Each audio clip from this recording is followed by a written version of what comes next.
जय श्री राम मित्रों, आप सभी का स्वागत है आपके अपने YouTube चैनल पर।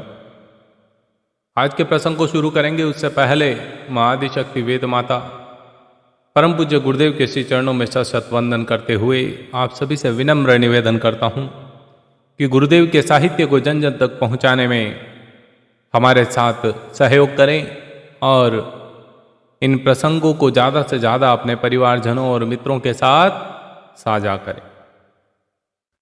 परम पूज्य गुरुदेव कहते हैं कि ज्ञान यज्ञ विचार क्रांति ही युग धर्म है। अखंड ज्योति पत्रिका में परम पूज्य गुरुदेव का यह लेख प्रकाशित हुआ था, जिसमें परम पूज्य गुरुदेव ने कहा, आज की समस्त उलझनों और विपत्तियों का कारण यदि हम देखें तो केवल मात्र एक ही है, वह है मनुष्य की विचार विकृति। दुर्भावनाओं और दुष्प्रवृत्तियों ने ही मनुष्य के शारीरिक, मानसिक, आर्थिक, पारिवारिक, राजनीतिक तरह तरह के संकट खड़े किए। बाह्य उपचारों से, पत्ते सींचने से कुछ बन नहीं पड़ेगा। गुरुदेव कहते हैं हमें मूल तक जाना पड़ेगा, मूल तक हमें जाना पड़ेगा। क्यों? क्योंकि जहां से यह संकट उत्पन्न हुआ है वहीं से इसका निराकरण संभव होगा। कहना ना होगा कि विचारों और भावनाओं का स्तर गिर जाना ही समस्त संकटों का केंद्र बिंदु है। हमें इसी मर्म स्थल पर तीर चलाने चाहिए। हमें ज्ञान यज्ञ और विचार क्रांति को ही इसी युग की सर्वोपरि आवश्यकता और समस्त विकृतियों की एकमात्र चिकित्सा मानकर चलना चाहिए। यदि आपके विचार शुद्ध हो गए, आपके सोचने का तरीका बदल गया, तो सब कुछ यहां पर अपने आप बदल जाएगा।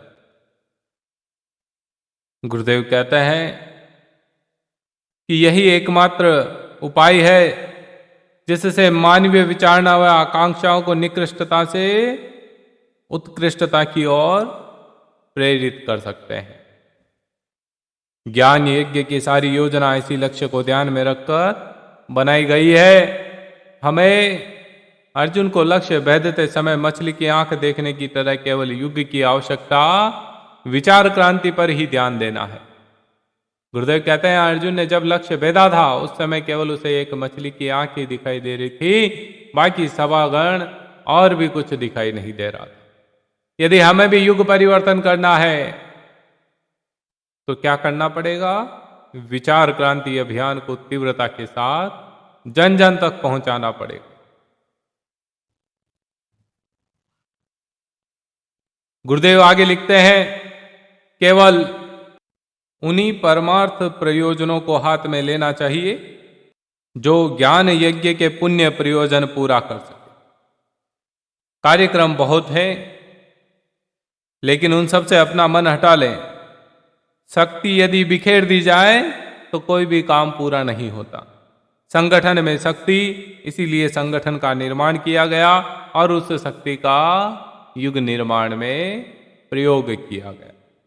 गुरुदेव कहते हैं हमारा परामर्श परिजनों को यही है कि वह परमार्थ भावना से सचमुच कुछ करना चाहते हो तो उस कार्य को 1000 बार इस कसौटी पर कस ले कि इस प्रयोग से आज की मानवीय दुर्बुद्धि को उलटने के लिए अभिष्ट प्रबल पुरुषार्थ की पूर्ति चाहिए, और ये जिसमें है वही कर सकता। आप मान लीजिए किसी की सहायता करते हैं, सहायता करने से उसकी समस्या का समाधान नहीं कर सकते, लेकिन यदि आप उसकी सोचने की दृष्टि को बदल दें, दृष्टिकोण ही यदि आप बदलने में सक्षम हो जाए तो उसकी समस्या का निराकरण हो जाएगा। ये सबसे बड़ी सहायता मानी गई है, सबसे बड़ा दान माना गया है। क्या? ज्ञान का दान। गुरुदेव आगे लिखते हैं, शारीरिक सुख सुविधाएं पहुंचाने वाले धर्म पुण्यों को अभी कुछ समय रोका जा सकता है, वे पीछे भी हो सकते हैं, पर आज की जो तात्कालिक आवश्यकता है विचार क्रांति और भावनात्मक नवनिर्माण, उसी को हमारा अपना धर्म, युग धर्म मानकर हमें इस प्रयोजन में लग जाना है। ज्ञान यज्ञ के कार्य इमारतों की तरह प्रत्यक्ष नहीं दिखते, स्मारक की तरह वायुवाई का प्रयोजन पूरा नहीं करते,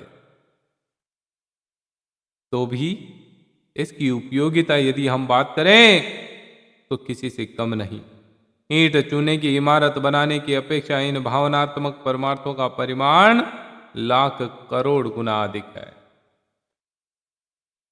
व्यक्ति आमतौर पर वायुवाई लूटना चाहता है और अपना यशगान करवाना चाहता है। गुरुदेव कहते हैं यह सब क्या है? तुच्छतापूर्ण कार्य है। इन सब चीजों को छोड़ो, अपने स्वधर्म को समझो, अपने नैतिकता को समझो और जितना बन पड़े, जितना कर सको उतना समाज हित में कार्य करो, जिससे क्या होगा? समाज में धीरे धीरे धीरे धीरे नई विचारधारा पनपेगी और एक नव युग का निर्माण होगा। परम पूज्य गुरुदेव का सत्संकल्प पूरा होगा, जिसके ऊपर मानव जाति का भाग्य और भविष्य टिका रहेगा।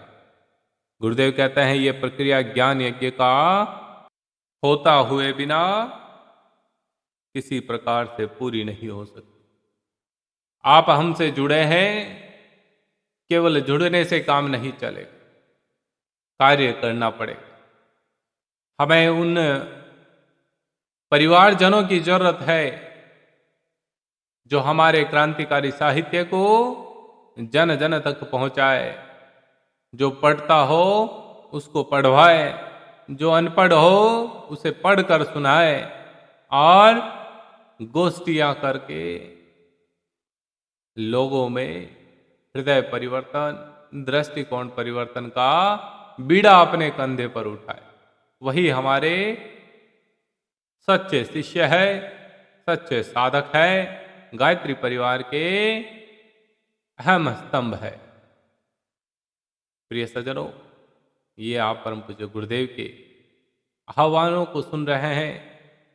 परम पूज्य गुरुदेव ने बार बार अपने परिवारजनों से यही कहा, आगे बढ़ो, उठकर आओ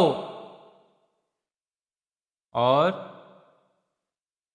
समाज हित में अपना धर्म समझो, अपना कर्तव्य समझो और उसे पूर्ण करो। आप सभी को यह प्रसंग कैसा लगा? प्रसंग यदि अच्छा लगा है तो इसे अपने परिवारजनों के साथ साझा करिए और नीचे कमेंट बॉक्स में अपनी संवेदनाएं प्रकट अवश्य करिए। परम पूज्य गुरुदेव का स्मरण करिए और जय श्री राम लिखिए।